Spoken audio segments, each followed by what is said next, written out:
Yes, exactly. Welcome, folks. Chumash and Rashi, Parshas, Mattos, Maasei, double portion.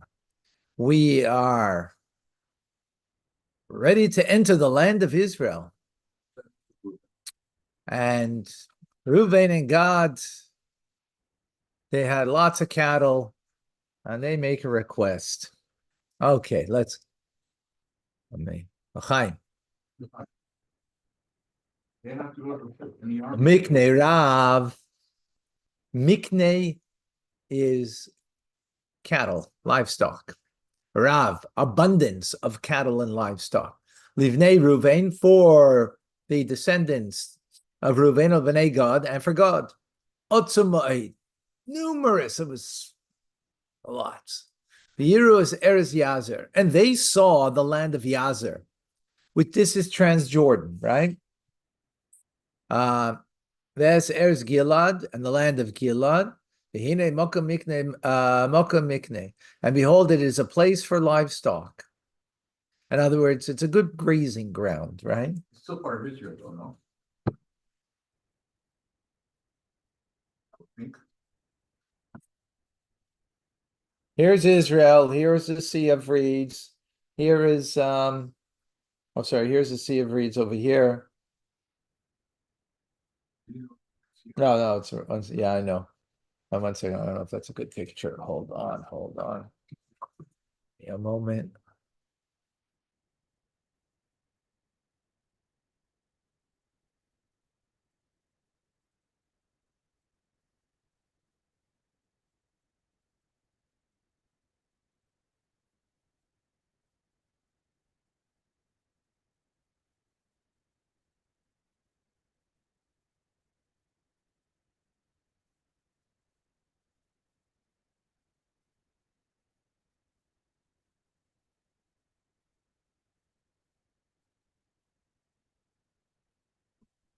Hey, here's the Dead Sea. Here is the Jordan River. Right. So over here, second.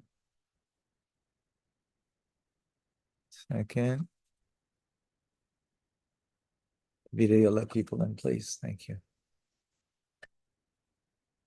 Okay, so now the Transjordan over here, there's great grazing land over here, and that's where they want to stay, Transjordan. Okay. They came, the descendants of Gad and Reuven, and they said to Moshe, and to Lazar the Kohen, and to the leaders of the community, saying, excuse me. Ataris v'Divayim v'Yasev v'Nimra v'Cheshvan v'Alev v'Shvav v'Navoy Ubay. So all of these places over here, Rashi, Ataris v'Divayim me'Eretz Sichon v'Oig. These are the lands belonging to Sichon and Oig. Here, over here, way up here. You see over here? Here's Jericho, where they went across, right? That's where they went first. So here they are, right over here. This is Sichon and Oig, their territory over here, right? Here's Yazer. You can see Yazer over here, it says. Okay. Got it? Okay. So that's the area. It's literally where Jordan is today. Okay. Yeah. Well, Aretz Asher Hika Hashem Lifnei Ades Israel Ades Israel Eretz Miknehi V'la V'decha Mikneh. So he said Haaretz, the land. Now we're in number 4, verse 4. The land Asher Hika Hashem, that Hashem has smitten Lifnei Ades Israel before the congregation of Israel. Eretz Miknehi, it is a land for livestock. V'la V'decha Mikneh, and guess what? Your servants have livestock. Right, we got plenty of livestock. And they said, if we have found favor in your eyes, right? They're speaking now to Moshe, to Elazar, and to the leaders, right? If we found favor in your eyes, it should be given to us, this land, lavadecha, to your servants, la'akuza, for an inheritance. Alta v'yireinu es hayarden. Do not make us cross the Jordan. They want to stay on the eastern side of the Jordan, right? In the land of Jordan today, what we call Jordan today, right? That's where they want to stay. V'yemer Moshe. So Moshe responded, Livnei Gad and V'nei Ruvain, to the descendants of Gad and Ruvain, V'achichem yavoy milchama, and your brothers, they shall come to battle, V'atem teishvu boho, and you're going to stay here, and others, they're going to come battle, and you're going to, stay here? What?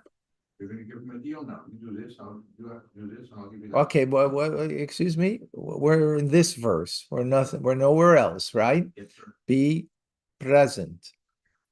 Yeah, if you're present, that's a gift to humanity.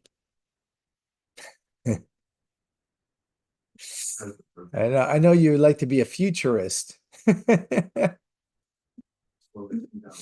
likes to be a futurist. The prophet. I know a prophet of Israel. I get it. L'chai. L'chai. David, you're the best. You are. Achechem lashon to me. There's a question, right? He's asking a question of them. 7. Lama inuin el alei b'nei Israel.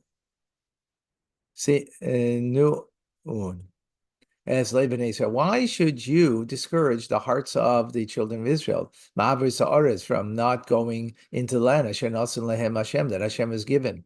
You're going to stay behind, and you're going to now discourage the rest of the children of Israel. Not a very great idea, suggests Moshe, right? Verse number 8.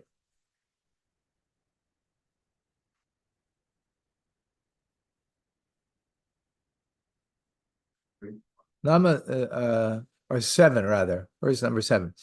Lama sinun. Why should dissuade, discourage? Tasiru v'sam niyo libam, that you should remove and hold back their heart, ma'avar, from crossing. Shoes for him, because they're going to be under the impression, shout to me, name lavar, because you're afraid to cross me, because we're going to have to wage war, and the strength of the towns and the people there, and they're going to be nervous as a result. Also, so did your fathers, when I sent them from Kadesh Barnea, from Kadesh Barnea to explore the land. Rashi, the Kadesh Barnea, number 8, Kachshma, that's its name. Shtei Kadesh Hayu.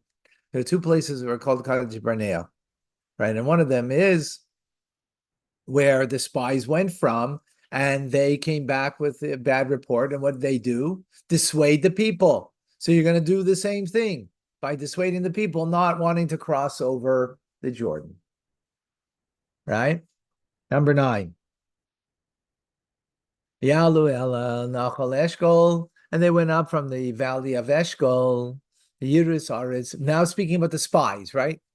He's reminding them what happened 40 years earlier.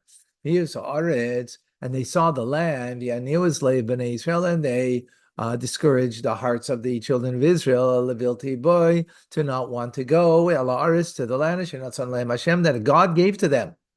Hashem, and the anger of God flared on that day. What day was that? Tisha B'Av. The Yishav Alemar, and he swore, saying, none of these people that came up from Egypt will see me ben esrim shana v'mayla, from 20 years and up, is Adama, the land, the earth, the earth.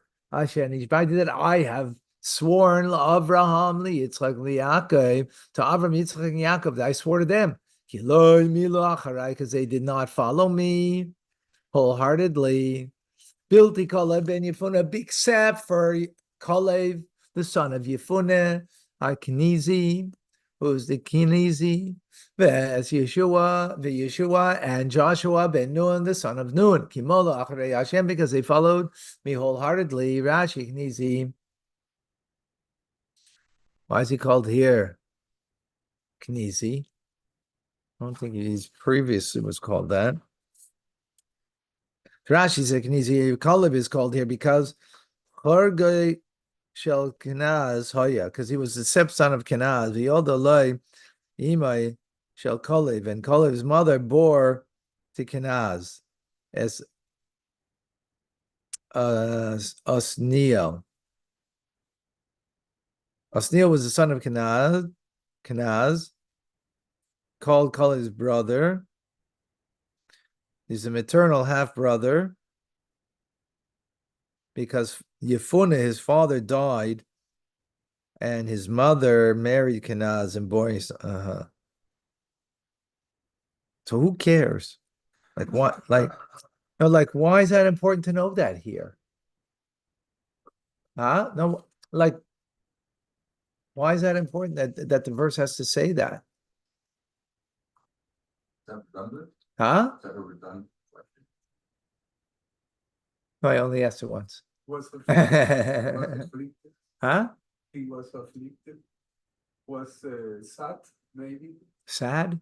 about his father. Well, that's not relevant to the verse. No, the verse doesn't say he's sad. Doesn't say anything. Yeah, it's Sure. But Rashi doesn't say. He's just saying that he has a half brother that that his father died when he was young. So, why is the verse telling us this? He's telling us the fact of it, but what's the importance of it? Okay, whatever. The question why is mentioned is Yeah. not mentioned for nothing. I know, but the Rashi is not explaining exactly why, except to tell us the fact. But why does the verse have to tell us this over here? Okay. Well, anyways, I know. I think we're just stabbing in the dark. Let's just go. 13. V'yicharaf Hashem b'Yisrael, and Hashem anger flared in Israel against Israel. V'noyim b'midbar, and he made them wander in the desert, Arbaim Shana, 40 years, Atoim, until they ended Kol Ador, the entire generation of Isa Hara that did this evil, Be'enei Hashem, in the eyes of God. And they moved about from place to place like a wanderer in exile, right? A term that was used by for Cain, right? When he killed Abel, that you're going to be a wanderer, right? So gefunden, yeah. Boven één winkel.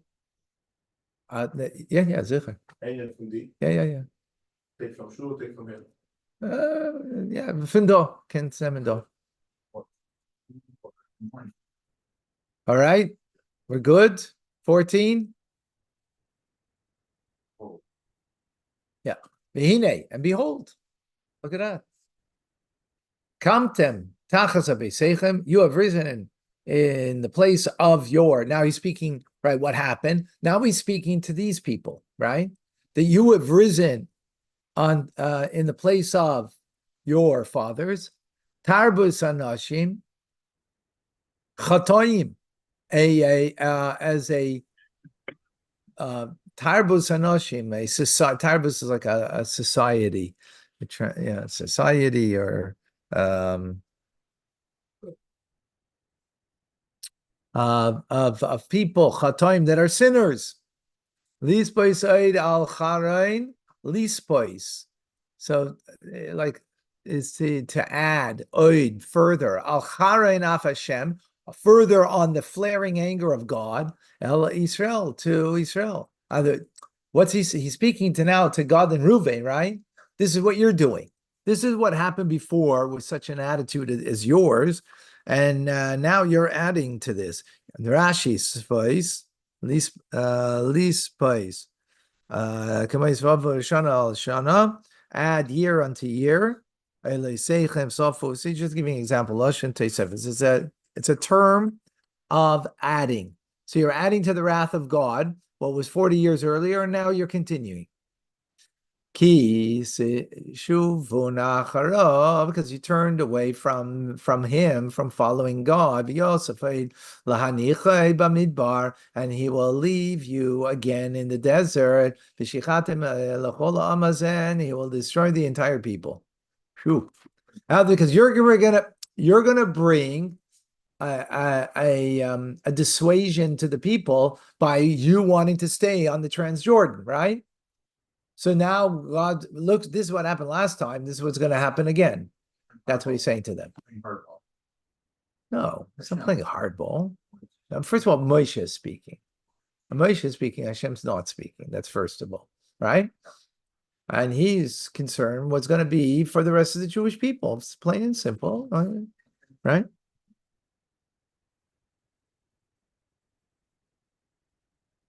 Okay, so this is how he portrays it to them. Now they're responding, okay? They come back now.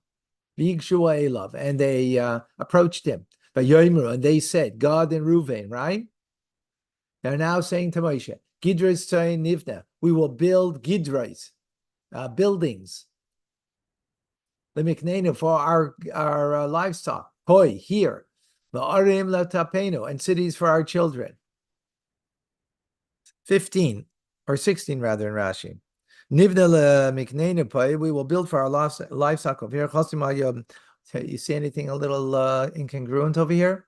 They speak about their livestock before their children. As they made their livelihood more important than their families. That's what they did.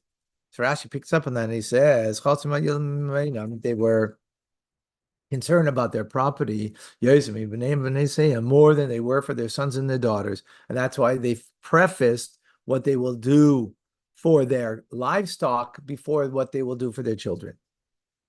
Because they mentioned first the livestock ahead of their children. Moshe said to them, like Cain, this is not right. Oh, so you can make that which is essential, but tough, and what's secondary. First, build cities for your children, and afterwards, then make enclosures for your penning. Right? Now, why Rashi says this over here when this is not the response of Moshe? It seems not to be in place, right? Good question. Glad you asked. Yeah. Okay, we're good. 17.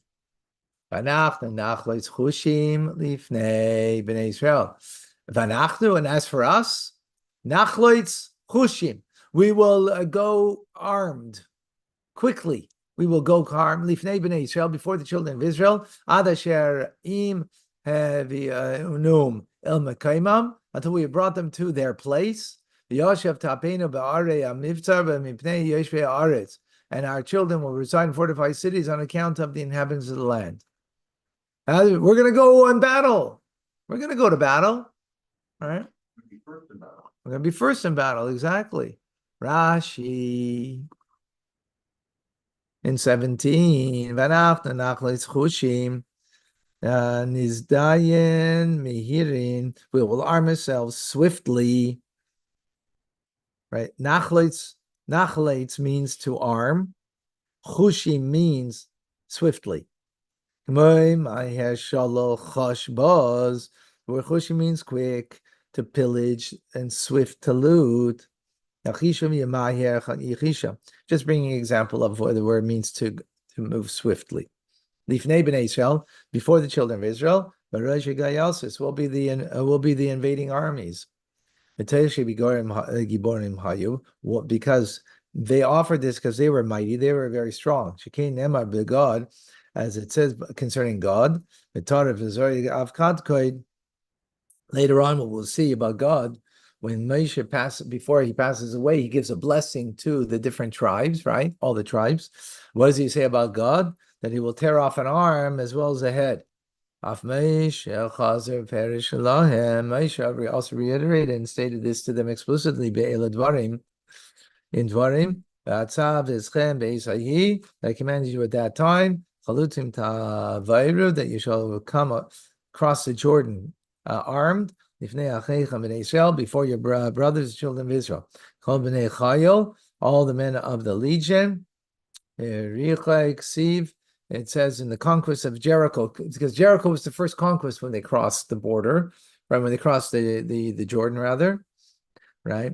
They went armed and a battalion before them. Reuven and Gad, and this was a battalion of Reuven and Gad, Shekimu Tanoim, because they did keep their condition, right? They're making a condition now, and they kept it in the end. Yoshev Tapenu, and our children will dwell, but while we are still with our brothers, Ba'ariyam Nivtzar, in the fortified cities, Nivne Achshav, we will build for them now. 18. We will not return to our homes, meaning go back Transjordan, right? Until Hisnachel b'nei Yisrael, until they will inherit. Snachel means inherit, take possession. The children of Israel, each nachalasa, each person, their inheritance. No, there's 2 tribes. I know, but the others. Oh, the other 10 tribes. Yes. Okay, thank you for coming. Come tomorrow. Because we will not inherit with them from the other side of the Jordan and onwards. Because our inheritance will come to us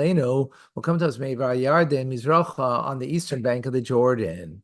Rashi in 19, the last. Allah, across the other side, literally, on the western side.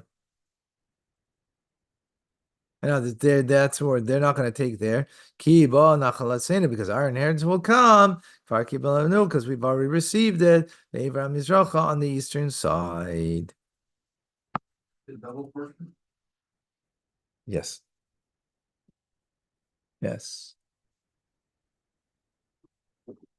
Okay, let's see if there's some Sichos of the Rebbe here. Got it?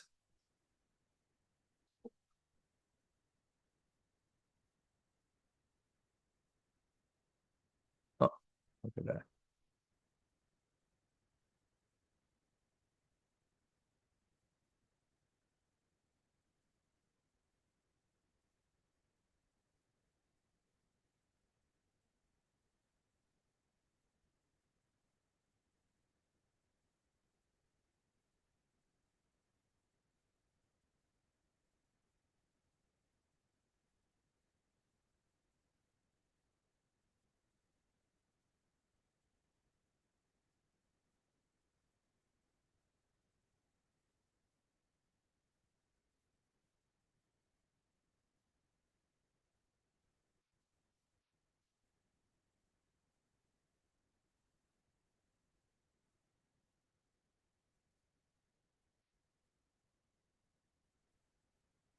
So the Rebbe asks the following,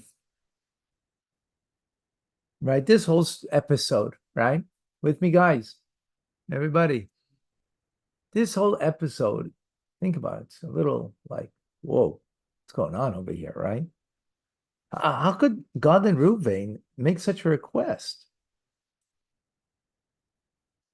They know what God's will is, that we should go into the land of Canaan, right?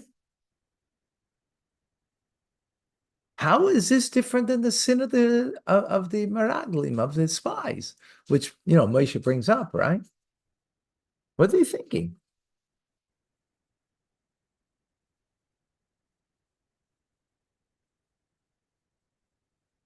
And not only that, in the end, Moshe is in agreement with them. How's he in agreement with them? I mean, that will be tomorrow's class, right? Tomorrow we'll see Moshe is in agreement with them because they are going to cross and come and fight. Fine. But is that the point, fighting? Or is the point that we're going to dwell in the, divide the land, after the fight, divide the land, according to the tribes, dwell in the land, make a home for God in the land. That's the point. And they're not going to be in the land to make a home for God? Like, hey, what's going on? Makes sense? And Moshe is okay with it in the end? But does it make sense for so many people to compete with so many animals, livestock? which would need wide open spaces. So, to me, that is a forethought on their part. Why compete with our brethren, with our other tribal brethren? And we have all of these sheep and cattle. Whoa. Wait a second. That's your rationality. God told you to go into the land and you're making a rational argument of why you shouldn't. That makes sense. That does make sense.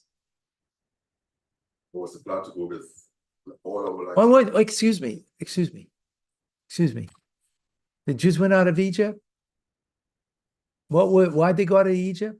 God told to Abraham, they're going to be in servitude in a land not to theirs, and I will take them out with a great wealth, and in order that I will fulfill my promise on the land that you walked, and Yitzchak walked, and Yaakov, right? That they're going to come to that land.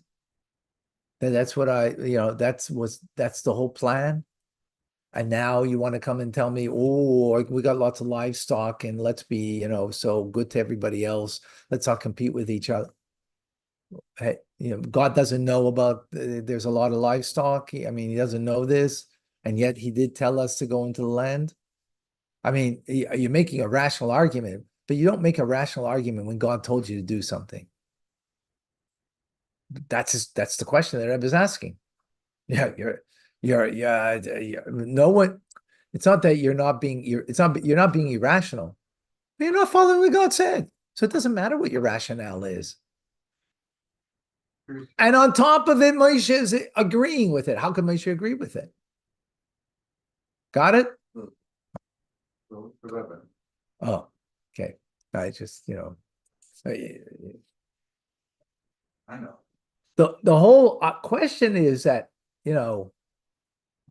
that there's a very clear will of God, that everything has been happening to fulfill that will. And now they have a rationality to say it's otherwise. That doesn't, that it comes like presumption. Huh? Having an option for it's not an option when God told you what to do. It's not an option. It's not an option if God told you to do this. If God told you, Hillel, I want you to do ta. And now you come and you start saying, you give a rationality why you shouldn't do, you should do something the opposite. Makes sense? but maybe it's not. What may be? But it's, and that's why I use the examples of presumption and also in last week's parsha, I can't remember his name, the daughters, the 5 daughters. right. These are scenarios that perhaps Hashem maybe wants us to ask or to bring up or to bring up. Okay. And let's see what Hashem says about it. Interesting. Hashem perhaps, let's see what the Rebbe has to say about that. That's my counter. Good point. Counter argument. That's my rebuttal. It happened a few times, but Okay. So the Rebbe says, on the contrary, it was correct. Not only that they not do something wrong, right? Similar to the spies. On the contrary, through their actions, they fixed it. Fix the action of the spies. Yeah. That's the person. That's it. So even though on the surface, it looks like they're sinning like the spies, right? But that's not the case. The promise of Hashem to Abraham to inherit the land, right? To inherit the land in Parshat Lech Lecha, right? What we mentioned.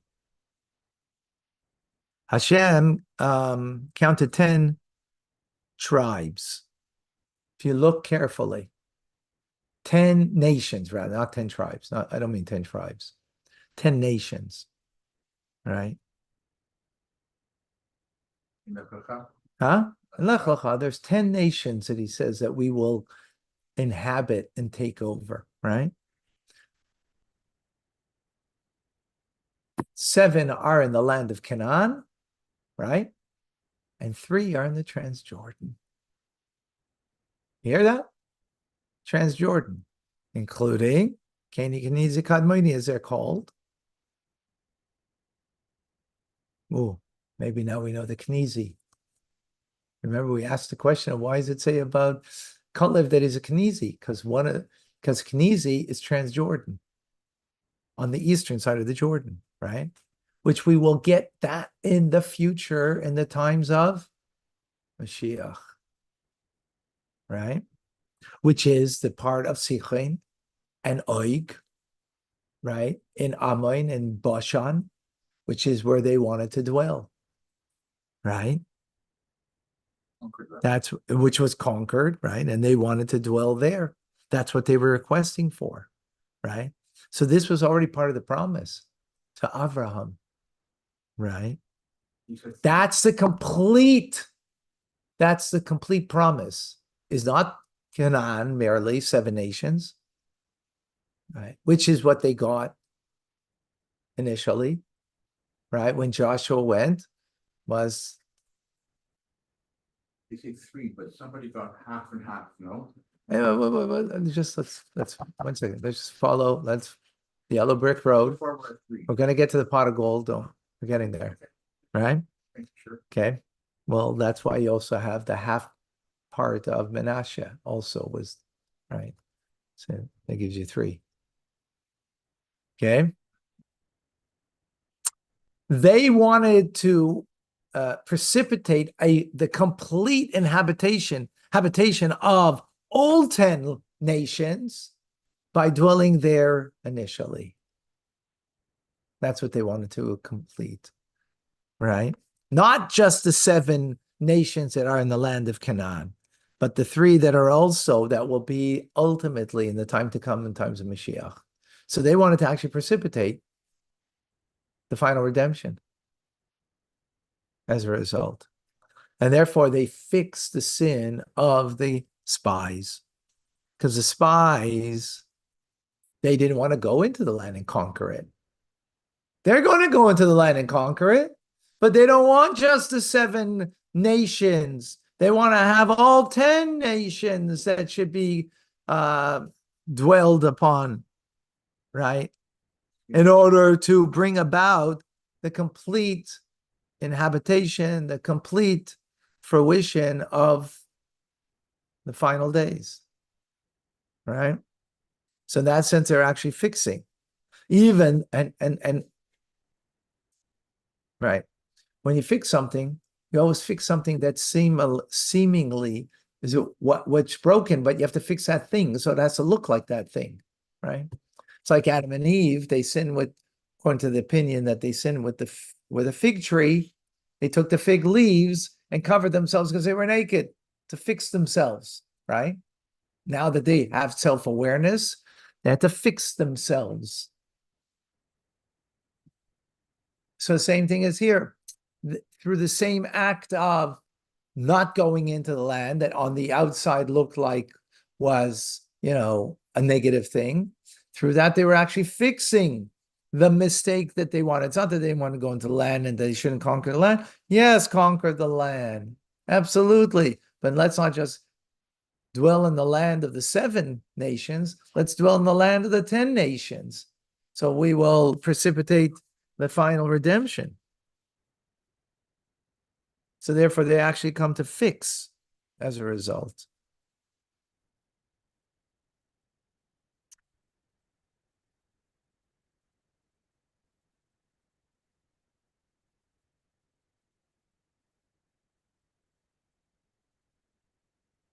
If they work on him, Oh, hold on. I just want to get this.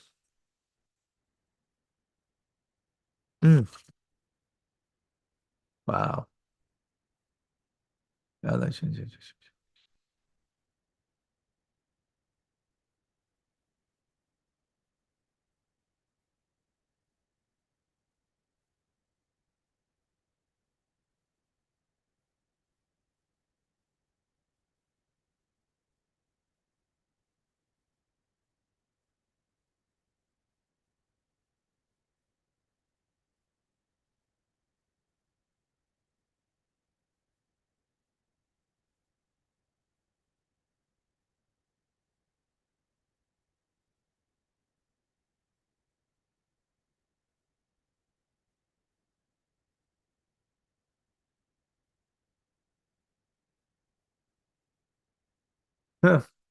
No.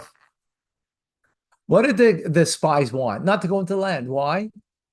Because they wanted spiritual life. What are they saying? We're, huh? The spice that they would I know, because what their intent was that they wanted to live in the desert because it was a spiritual life, that they have everything from heaven, right? They have everything heavenly. And what are they saying? They're saying the opposite. Let's stay in the land because it's better for the cattle. It's better for the cattle. In other words, materialism. So that's how they're fixing the mistake of the spies. Even though it looks like they're acting, negatively, right? The action seems to be by not going, but in fact, it is fixing the mistake of the spies, because not that they didn't want to conquer the land. Absolutely, they're going in to conquer the land. However, and it's not because we don't want to go into the land because we don't want materialism. On the contrary, materialism is better over here. So let us have this land as a result. Having to do with them mentioning the sheep for the children. So that's also to bringing out the idea that that's why the sheep before the children. And another sikh he brings out that the righteous concern themselves more with their materialism than they do with their things, because those are the things that God gave them to make a dwelling place for God in this world. And therefore they, that's on a more mystical level than on, amazing. Yeah, amazing. All right. Oh. We'll see you shortly.